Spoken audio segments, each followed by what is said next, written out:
They have carried passengers, cattle, minerals, all sorts of cargo, over all the seas, over plains and mountains, and through the skies all over the planet. Ships, trains, and aircraft, now lying in graveyards, were once powerful, loyal, and obedient monsters that embodied the power of the machine in the industrial era. No longer useful or simply too old, they have been left to rust and rot away under silt and wild plants.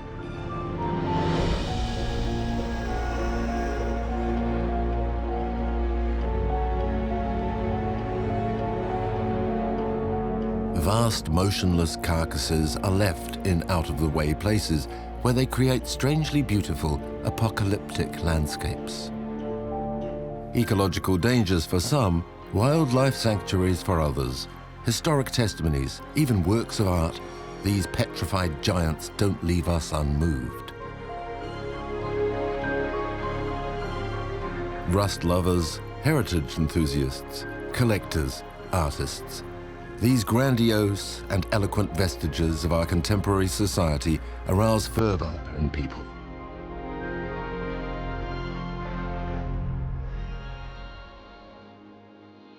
In France, many abandoned wrecks are to be found along the Atlantic seaboard, and in particular on the coasts of Brittany.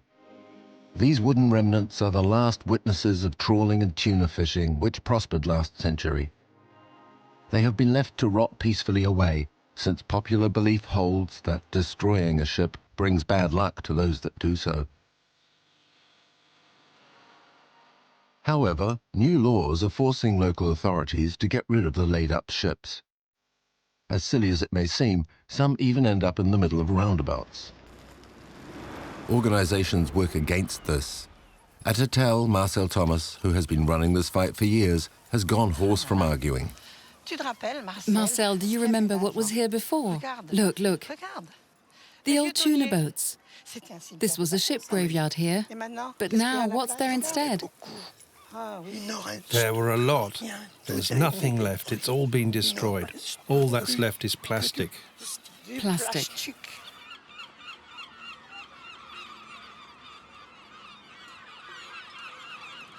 Luckily, some wrecks still remain. On the other side of the Etoile River, fine wooden structures enchant the legendary Maguire graveyard that the organization is fighting to save.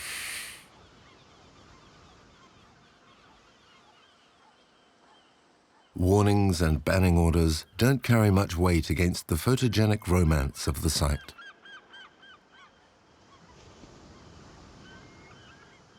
Out of all the tuna boats, this one had a speciality as a lobster boat, and it was called Le Gare de Montoire. Le Gare de Montoire, okay.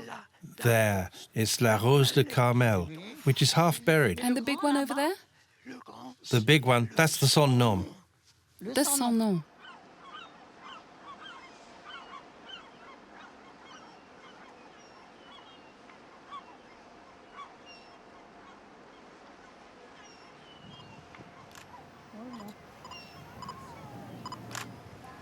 Move closer to your wife, sir.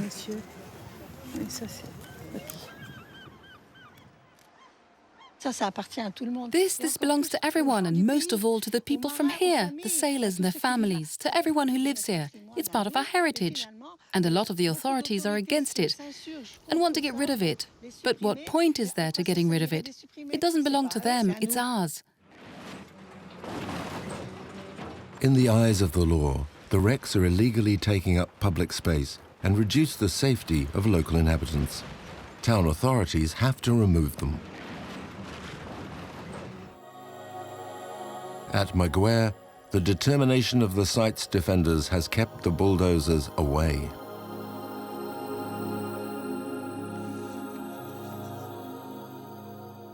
The demonstrators blocked the bulldozers. There weren't many of us, but we got in front of the machines and we blocked them. We should preserve ship graveyards. The organization knows that it's a fragile victory. To keep the locals active, they ask them to send postcards to the mayor insisting that the graveyard stays.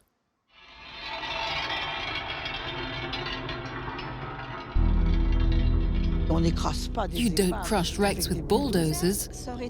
It would have been seen as desecration. The authorities seem to have forgotten that in people's minds, the wrecks recall all those lost at sea, who'll never return, lying at the bottom of the ocean. Standing before these wrecks brings back some of the memories of those people, their souls.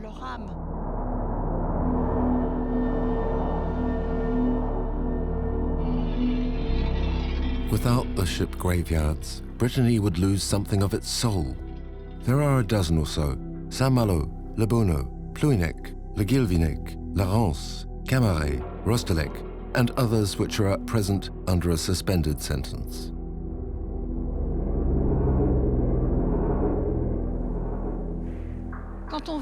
When you see the work in these wooden frames, it's something we can't do anymore. We don't know how to do it. We want to keep them so the memory lives on. That's what we're asking for through the saving of these wrecks.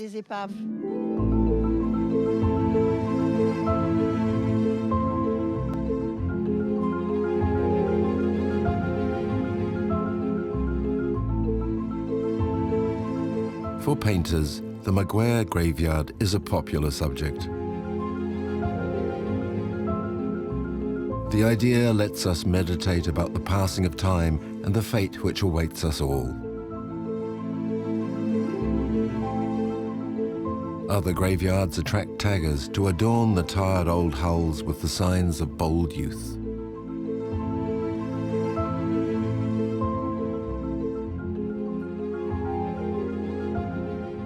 In June and July, the ship graveyard of G.E.I.E is the backcloth of an amphitheatre, where acting, singing and dancing take place with the sea behind the show.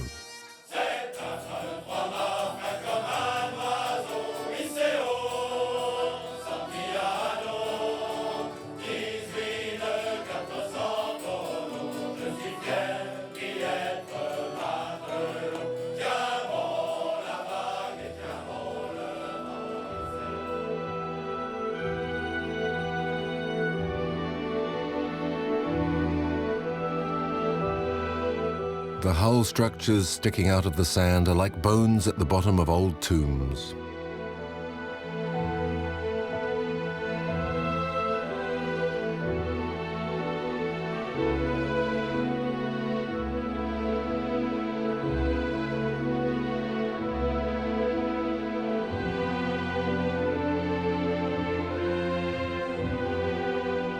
Retired ship owners come to remember.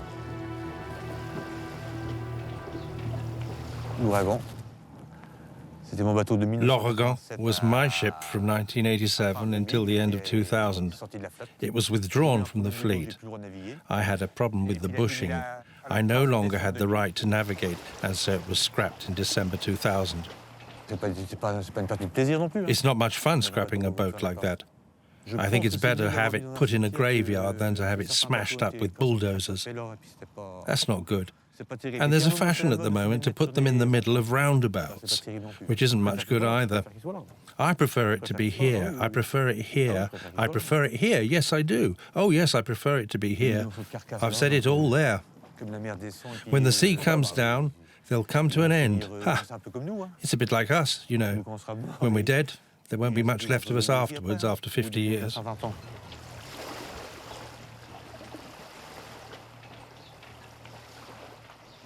I think that in 50 years there'll be no more ship graveyards.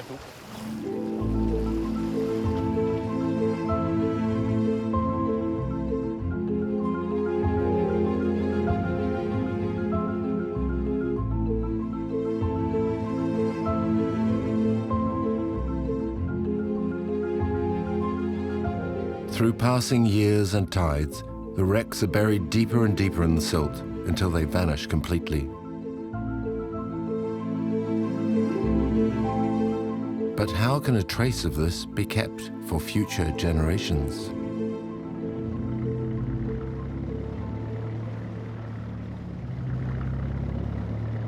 The team of museum custodians from the Port Museum of Douarnenez understand the heritage value of ship graveyards. Well, here I'm installing a laser scanner station to record the entire site of Port Saint-Yostig, which is the main ship graveyard of Douarnenez. The vessels are slowly being destroyed. You can see it here with this ship, for example, G.E.I.E, an English trawler from the 1920s. The idea is to digitally record and archive the whole site, this whole graveyard at this point in time, so that we can study it and conserve its memory.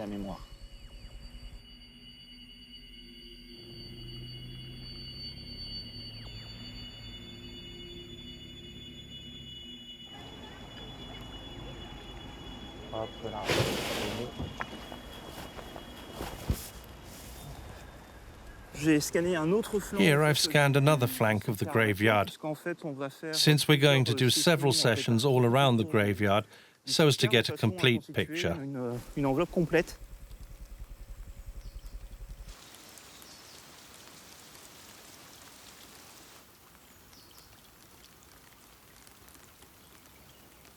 When it's exposed for a long period to air and rain, the wood in the hulls rots and breaks down.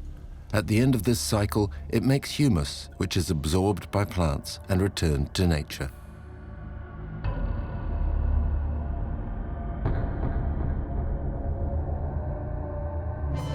The Port Museum stabilizes and conserves wrecks of all kinds from all periods.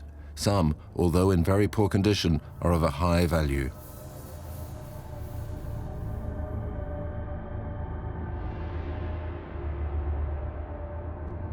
The Douarnenez team would like to see at least the best Breton ship graveyards listed. Why should that be? Well, for a start, because these deposits, these archaeological deposits, are a stratification of ships over sometimes several centuries, which have been laid down on top of others and which are embedded in the silt or sediment. There are protective systems in France, and these sites, these ship graveyards, have really been ignored.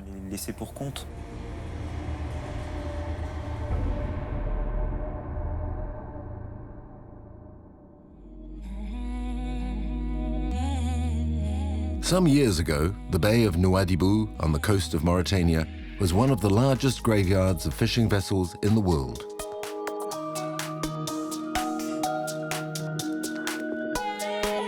More than 100 wrecks of all sizes were breaking up in the wild Atlantic seas. The coastal waters off Mauritania are amongst the richest fishing grounds on the planet. Fishing vessels from around the world come to this place. Unscrupulous ship owners sent vessels near the end of their life here to be abandoned at the end of the season, and then they did not have to pay for their destruction.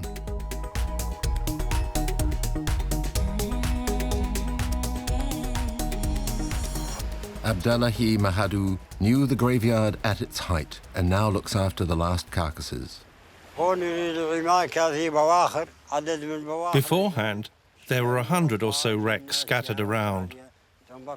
From Portugal, Korea, Asia, Russia, other places. 4 years back, the coastline began to be cleaned up, and what you can see today is what's left after the first 50 ships have been pulled to land to be cut up. Most of the dismantling was financed by the European Union. It is managed by the Dutch company Mammoth.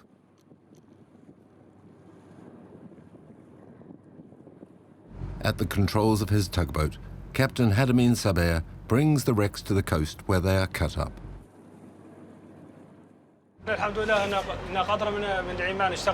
We have a lot of wrecks to tow, a good 100 or so.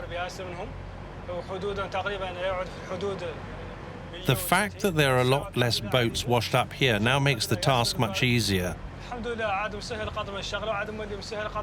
Maneuvering is a lot easier.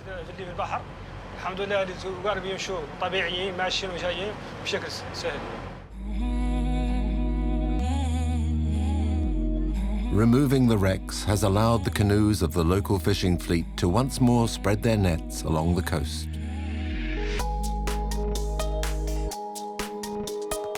There remain now only a dozen ships, which soon will be sent to be cut up.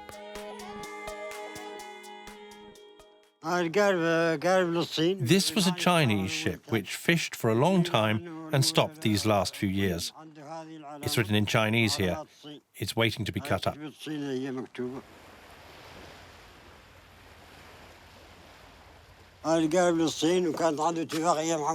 You can see that this ship was part of the Chinese fleet.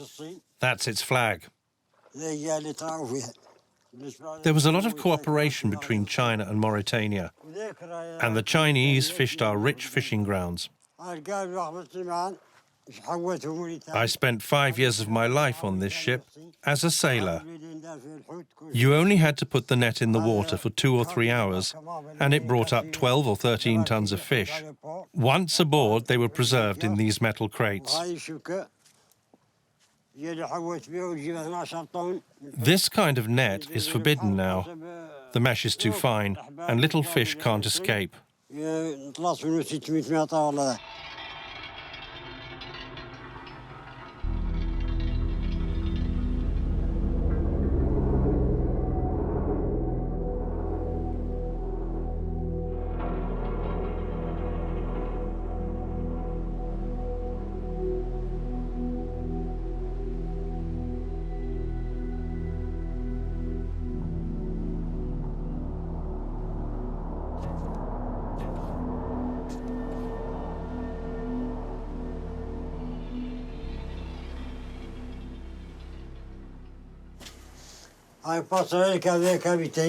Here we're at the bridge, where the captain commanded the ship.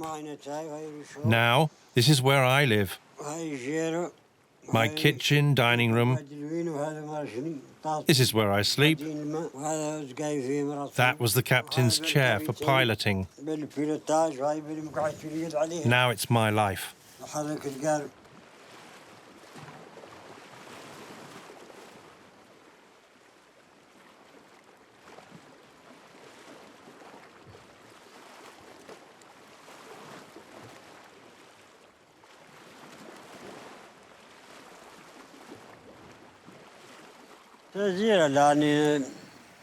I spent a great deal of my life on these ships as a sailor, and now as a caretaker.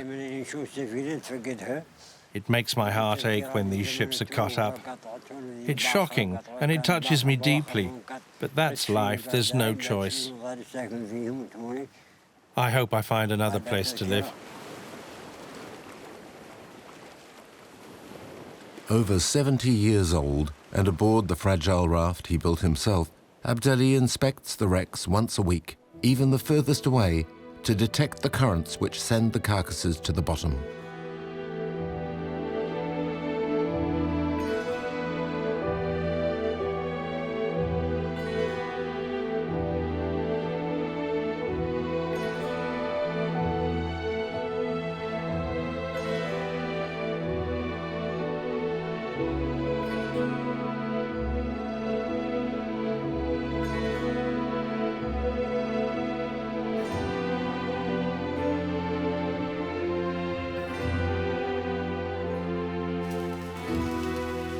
The cutters, as Abdelli calls them, turned up at his place in the early morning without warning. The old man has to put up with the workers as they cut his rusting palace to pieces. He's got 5 months, and then he must go. The wrecks pose a number of ecological problems. These old ships have been abandoned as they were and still contain a number of pollutants, especially PCBs, liquids used in electrical systems, which are toxic and have a very long life. On a boat, there are different kinds of metal, like copper, iron and zinc. At the moment, prices for metal by kilo are €4 a kilo for copper, €2 a kilo for zinc, and from 3 to 50 cents for steel.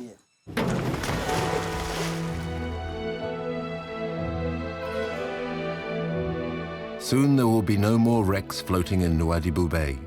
To salvage valuable metal, Mohamed Traoré has to fall back on those that have already sunk.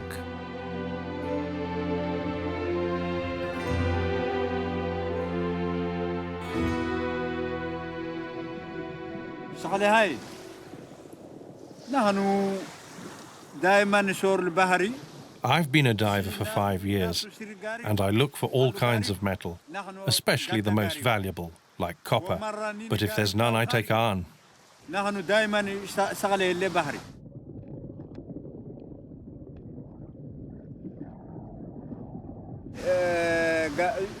I dive, I can see a large ecosystem in the wrecks. There's a multitude of fish, lots of different kinds, octopus, and from time to time, hogfish, sardines, and turtles, amongst others. From my first dive of the day, I generally find lots of fish resting in the wrecks.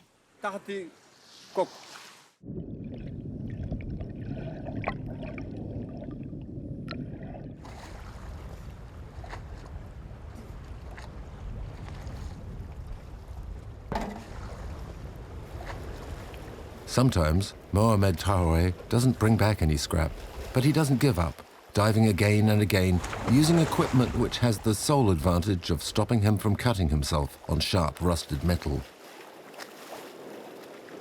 I would like the wrecks to stay in place because that's how I survive. My dream is that every day, 1 or 2 wrecks wash up on the coast so I can carry on living like this, like the fish.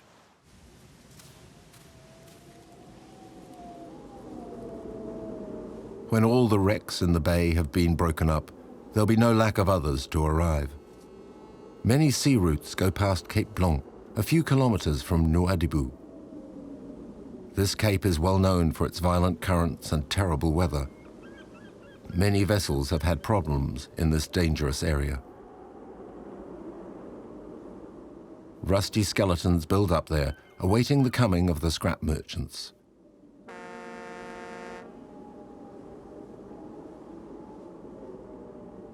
Mohamed Belguier is the lighthouse keeper.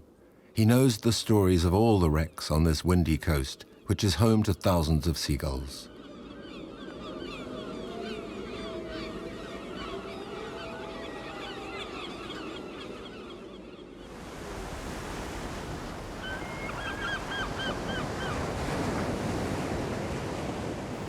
This boat was wrecked here in 2011. In just 6 months, it was cut up by the scrap merchants. Just the hull is left. It's too deeply buried in the sand. 4,000 tons of scrap were cut up with basic equipment under the menace of a brutal ocean.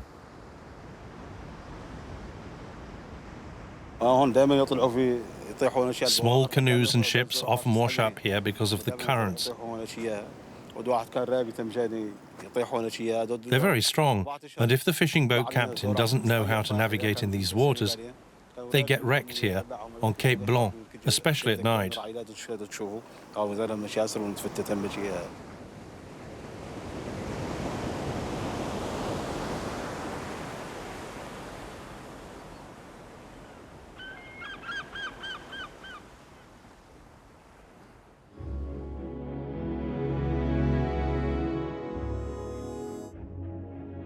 All around the world, wrecks are caused by violent weather.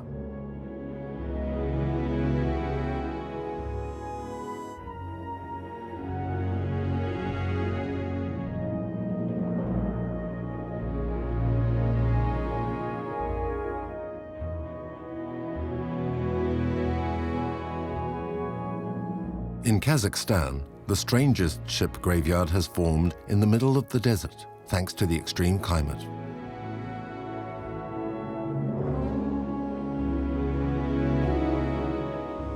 Around the ships there is sand, nothing but sand. Once there was a sea, the Aral Sea. In the heart of Central Asia, it was one of the world's great inland seas. Intensive cotton farming in the countries around it changed the course of the rivers feeding the sea. Since the 1960s, some coastlines have moved back 100 kilometers from their original locations. The port of Aralsk in the northern part of the Aral Sea once flourished.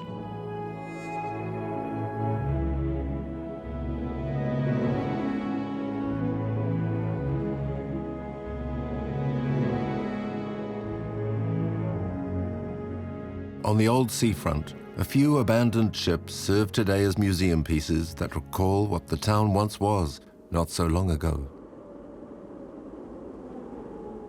Today, the site is surrounded by dust and sand.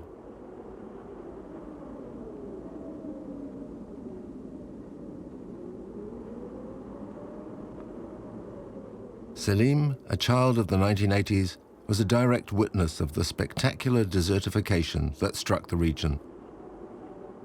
He had to abandon his job as a sailor and become a tourist guide.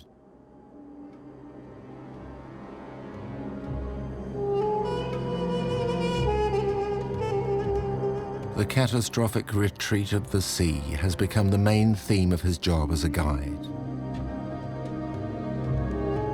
Attracted by the splendor of these ships, which seem to have fallen from the sky, many tourists make the trip to be photographed on these wrecks.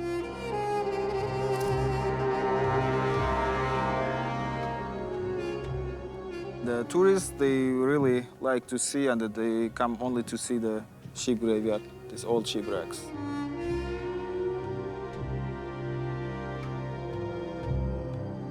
It's hard to imagine that these hulls loaded and unloaded goods, and even harder to believe that they fished here where there is just a wasteland.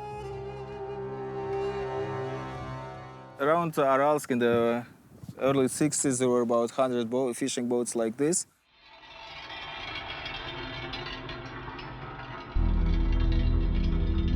As the sea fell, the waters became more and more salty and the fish died in masses.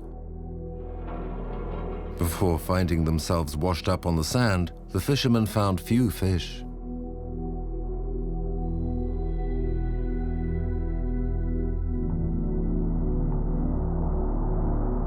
This room used to be a captain's room, and here you see steel candy chain, which is used for wheels. And from here you could ride the boat.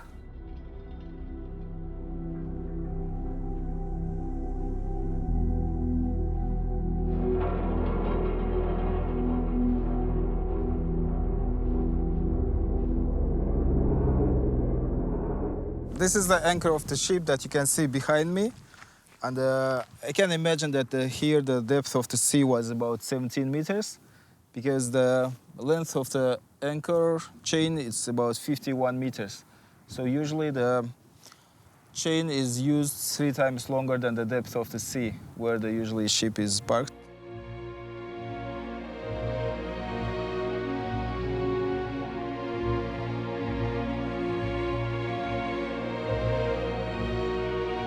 The largest wreck is that of a small cargo ship.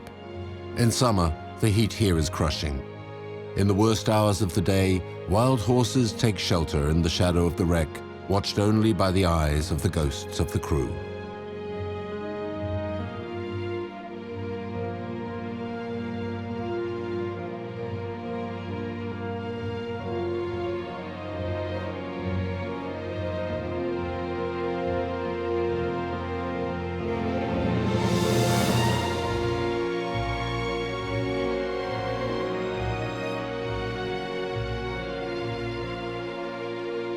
This boat is special because it's one of the examples of the complete ship, because it's very remote from a city, so people don't come to cut it.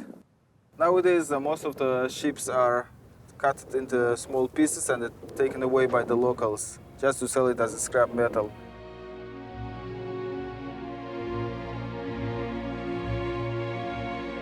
If he doesn't reorganize his job as a guide, Selim will have to find another trade. Soon the wrecks will only be a memory, and no one will remember that instead of the grey and desolate steppe, there was once a sea that gave life to the region.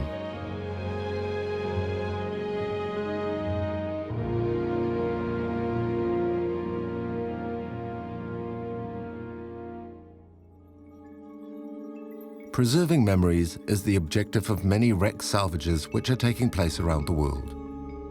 One of the most spectacular is surely that of the SS United States, a gigantic ghost liner, 300 meters long and 30 meters wide. It is awaiting its fate in the port of Philadelphia. This ship is the last great American liner. There are no other ships on the planet left like this one. This ship was designed by William Francis Gibbs, who was my grandfather. This is the most famous ship that didn't sink. This ship could go faster in reverse than the Titanic could go forward. So it's crucial to savor. It's a very important part of American history. And it would be an absolute tragedy if this ship were cut up and scrapped.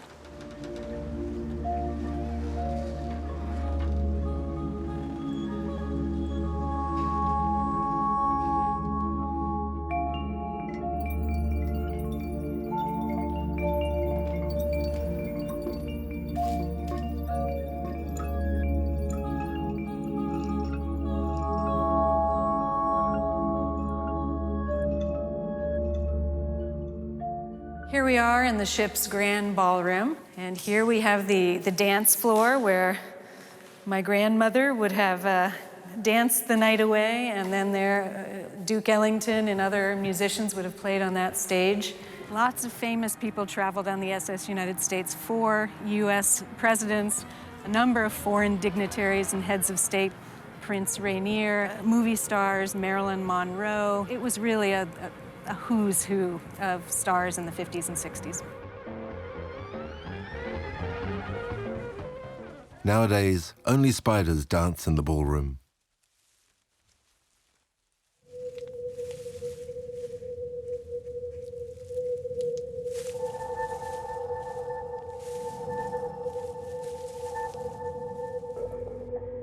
Michael Wolfe is the caretaker. Here we are at the swimming pool on sea deck, one deck below water. Rumor has it that JFK and Marilyn Monroe had a little bit of alone time, but who really knows?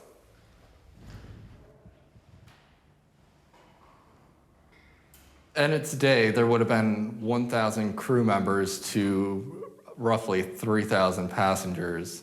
And today, there are 3 of us that maintain the integrity of the ship. First, I could not find my way around. I've been lost once, and that was when I was first on board. I was all the way at the bow, and I got turned around.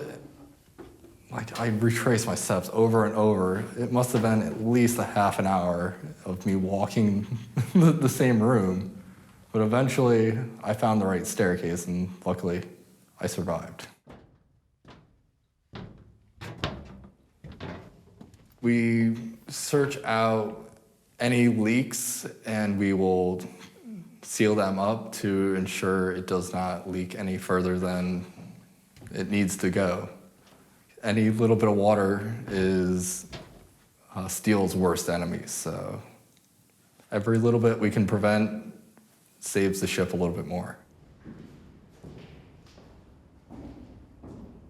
One solution for the SS United States would be to convert the 500,000 square meters into office space, businesses, and restaurants. There would be a museum dedicated to the liner's history, and some rooms would be conserved to illustrate the ship's adventurous life. The SS United States had a sister ship. Unfortunately, the SS America met a very tragic end.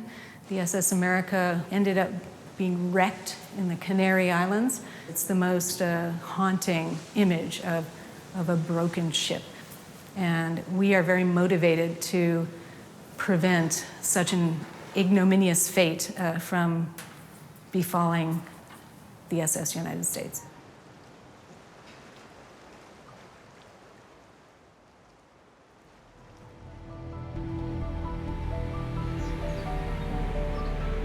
These may be the last photos that Susan will take of the Colossus designed by her grandfather, because the conversion project is off to a bad start. The costs of upkeep are too high. These vestiges are programmed for destruction, and that's a shame. These exceptional ships, which were the object of so many dreams, will soon be just another page in the history book about public transport. Are these trains from the first days of rail also condemned to be scrapped? There still exist a few depots in the world where locomotives and carriages, put out of service a long time ago, are crumbling away far from the public eye. In Europe, the Istvantelek depot in Hungary is one of the last.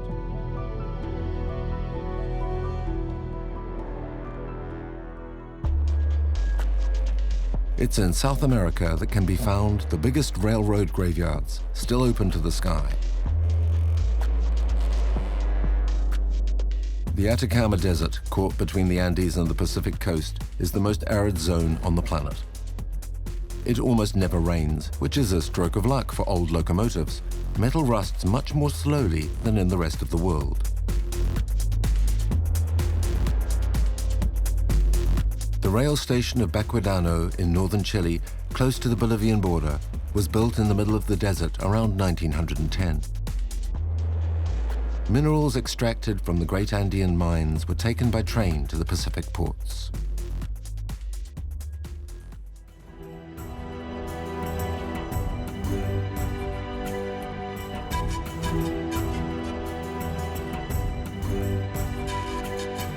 At an altitude of 4,200 meters, the Bolivian town of Pulacayo lived luxuriously thanks to the silver pulled from the mountain. In 1888, Don Aniceto Arce, one of the mine's owners, was elected head of state. He brought the first locomotive seen in Latin America to Pulacayo.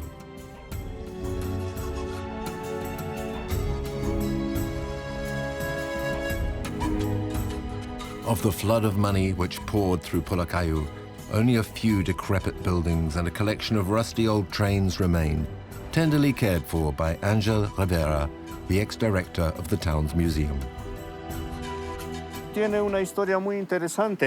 It's an interesting story, because in 1908, this train was held up by Butch Cassidy. He was after the miners' payroll. Butch Cassidy had heard of the wealth of Pulacayo, and he organized this hold-up.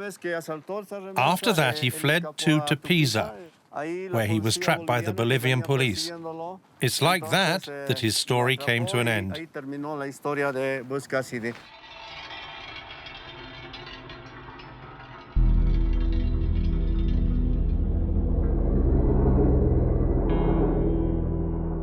This is the only wagon that's left, and we think that's the one that was held up by Butch Cassidy.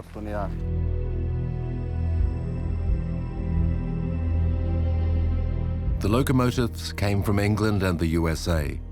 Bolivian railwaymen had to adapt them to local resources and peculiarities. These locomotives at the time were coal-fueled, but there was no coal in Bolivia, and coal in Latin America was of very poor quality. So they had to bring it from Europe and the USA, which was very expensive. In 1920, petrol was discovered in Bolivia, and that changed everything. These American locomotives, called Mujer Chirapa, which means screaming women, were modified.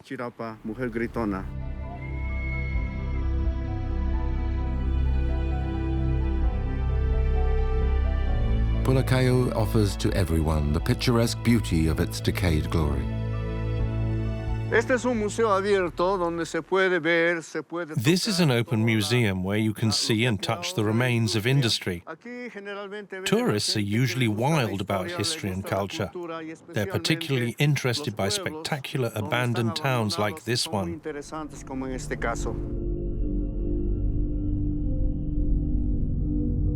In this desert climate, the ruin which menaces these old locomotives is slow to arrive. However, their long-term conservation requires thought. Angel has applied to UNESCO for World Heritage status for the whole site. Beforehand, We had no idea what these old locomotives represented. But since tourism began, with all the foreign visitors, we realized that they were very interesting. It's something which exists nowhere else in Bolivia. So a UNESCO mission came here 10 years ago and said we should apply for World Heritage status. It was then that we started to value the technology we have here, and which is part of the history of Pulacayo. I think that this place should be protected as part of the heritage of humanity, because there's a lot of history here.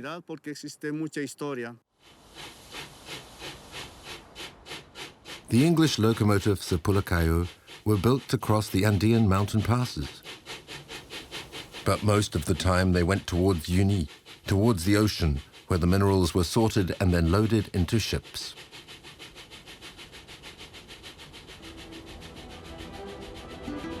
G.E.I.E was one of the major railway maintenance centers of South America.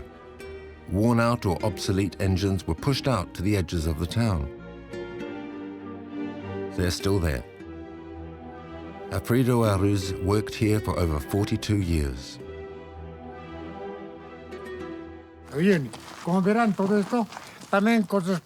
Well, as you can see, all that is rolling stock, reservoirs, wagons and tankers. The company upgraded them, but this stock isn't used anymore because technology has moved on and transport has changed.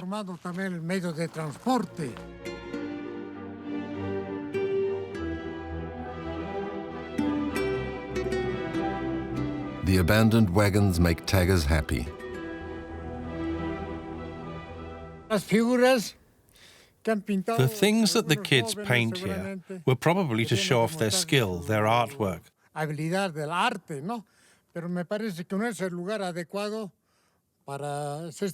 But I don't think it's the place to do this kind of stuff. This is a place for everyone, where school children, young people, even soldiers come.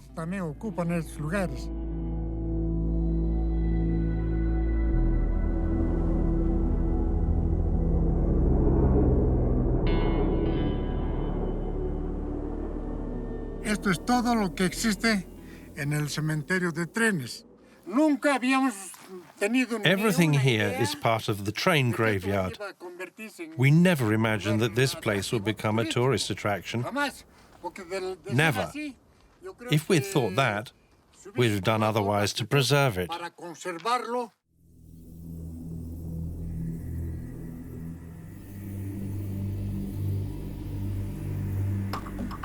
The locomotive graveyard is close to the Salar de Uyuni, an immense salt lake known throughout the world.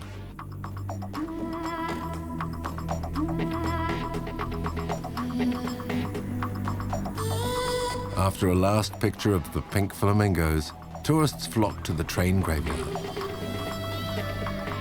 For most people, these enormous machines, which were dangerous when they were working, are nothing more now than amusing old piles of metal. They climb everywhere, take away what they can, get photographed in heroic poses without obeying the slightest safety rule. We are from Singapore and everything is new and man-made. There's hardly anything that is that has history in it. So anything that has heritage, it gets knocked down. Whereas here it's like the old gets, left behind. And Of course, this is very impressive because it's all quite old. It's like being carried back in time. You can climb, you can get up underneath, you can climb over the ruins. So it's much more interesting. Back home in Germany, it wouldn't be possible. Yes, and it's much more exciting doing it like that. Bueno, ¿por qué no? Siendo boliviano, So, why not? uyunense y ex-ferroviario, me siento feliz y contento. As a Bolivian from Uni and an ex-railwayman, Turistas, ¿no? Porque finalmente es un I'm happy the tourists are here because in the end, it makes everyone happy. para toda la población.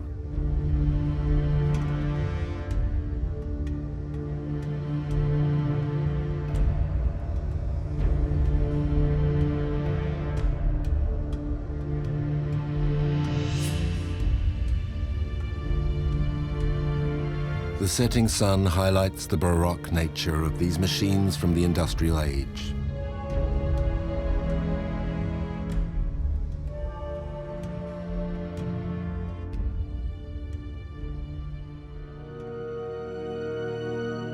There is another railway treasure in G.E.I.E, much greater, but this one isn't known to the tourists, and fortunately, they aren't allowed access to it. Behind the high walls of the central station, which is still in use, a large collection of rolling stock which has been out of service for a long time is stocked out of the sight of the public. Mr. Pascual finds there old companions which he worked with more than 40 years ago. Esta es una locomotora. This is an English-made locomotive, bought just to do maneuvering here in the yard.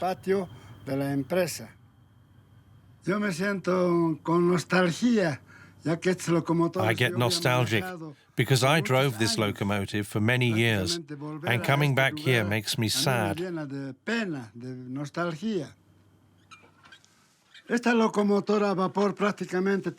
This steam locomotive had a wheel or a lever, which was called brida. Here, there was another lever, which you had to pull to get the locomotive to move. This was called zienda.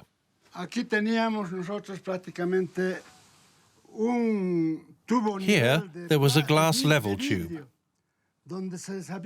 which allowed you to monitor the water level in the boiler. And that allowed the fuel to be controlled. At the time, it was petrol. The driver controlled the boiler, the furnace for heating, and like that, you got steam.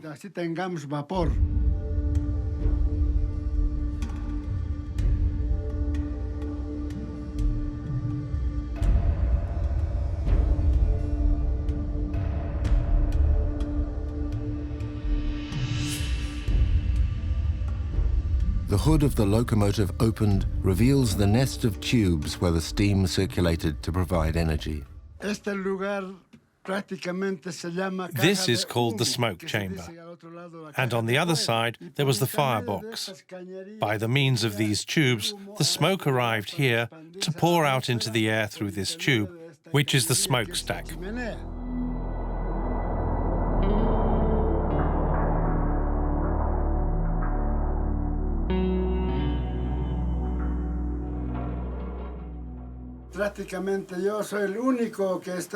I'm the only machinist at uni who remains. All the others are dead. I'm the only one.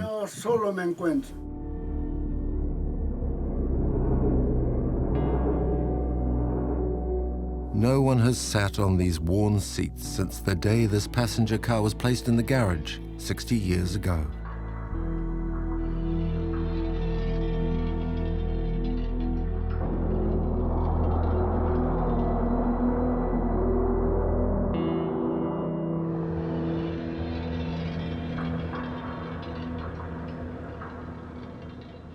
Todo este material está casi como un secreto, ¿no? All this stock is held here like a secret, because this place hasn't yet been visited by tourists. We hope that when it gets moved to a future museum, they restore it to its former glory.